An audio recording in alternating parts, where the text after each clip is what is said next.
Um polêmico áudio envolvendo o anterior ministro Milton Ribeiro, do Ministério da Educação, e dois pastores do meio pentecostal, nos acende um alerta. Será que no meio político os cristãos estão se comportando de acordo com a ética e a moral cristã que é ensinado pela palavra de Deus? Vamos ver alguns exemplos interessantes da Bíblia.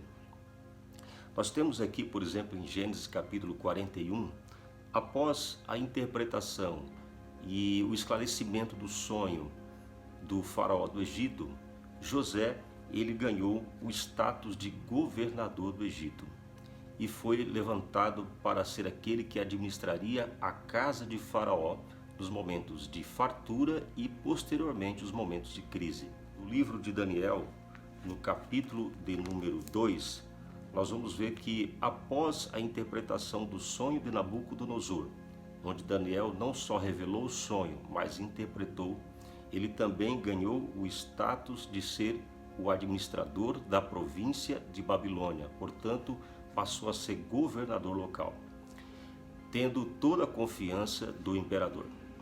Estamos falando de dois personagens que assumiram cargos de governo porque demonstraram em sua vida anterior, em sua vida tanto espiritual como em sua vida pessoal, uma característica de hombridade, de integridade e principalmente de confiança. O ministro Milton Ribeiro é reverendo de uma das igrejas tradicionais mais sérias que eu conheço. Os áudios revelados não demonstram ainda prova suficiente para que haja realmente a possível corrupção.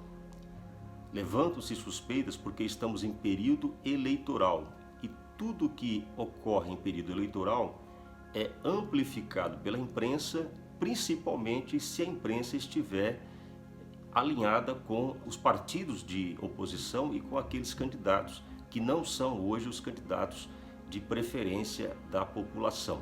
Sabemos que o atual governo, ele tem suas posições e elas são em maioria de acordo com as nossas posições. E por isso incomoda qualquer ministro que esteja alinhado com estas posições mais conservadoras ou talvez mais à direita, como alguns queiram definir. Mas o importante é dizer que o ministro Milton Ribeiro é um homem de extrema confiança. Ele já até se afastou para que o caso seja realmente investigado e que realmente seja esclarecido. Mas é importante nós lembrarmos que esses dois exemplos bíblicos que foram dados, tanto no livro de Gênesis como em Daniel, esses dois homens, José e Daniel, assumiram cargos importantes no governo. Mas quando olhamos para as suas vidas anteriores aos cargos de governo, verificamos que eles também tiveram posturas realmente de acordo com aquilo que Deus espera. Não só eram obedientes a Deus, como também tinham posturas morais de acordo com aquilo que Deus espera para o seu povo, para aqueles que representam ao reino de Deus na terra. Outro homem interessante que utilizou de algumas práticas da cidadania da qual ele tinha direito foi o apóstolo Paulo. Muito se fala que o crente não se deve envolver com política, mas não é verdade. O crente pode se envolver com a política. O que ele não pode é se contaminar com a corrupção da política. O apóstolo Paulo, ele dizia o seguinte: sede meus imitadores, como também sou de Cristo. Então, primeiro nós temos que observar aquilo que Jesus fez, o como Jesus viveu, devemos viver como Cristo e temos que também observar a doutrina dos apóstolos. Mas o importante é mostrar aqui que Paulo, ele não deixou de praticar o seu direito como cidadão. O que eu quero dizer é que o crente, o cristão, aquele que serve ao Senhor, ele serve ao Senhor, ele é cidadão do céu, mas ele também é cidadão da terra.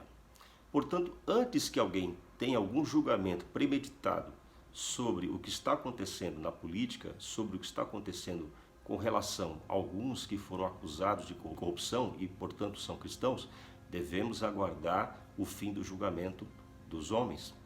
Mas sabemos que o julgamento de Deus ele é imparcial. Sabemos que o julgamento de Deus é o juízo perfeito. Portanto, meus queridos, é importante que nós fiquemos atentos. Estamos em época de eleição e você, como cristão, não pode abrir mão do seu direito de cidadania e não pode ficar apático às situações que estão acontecendo sem buscar a informação. Deus abençoe a todos.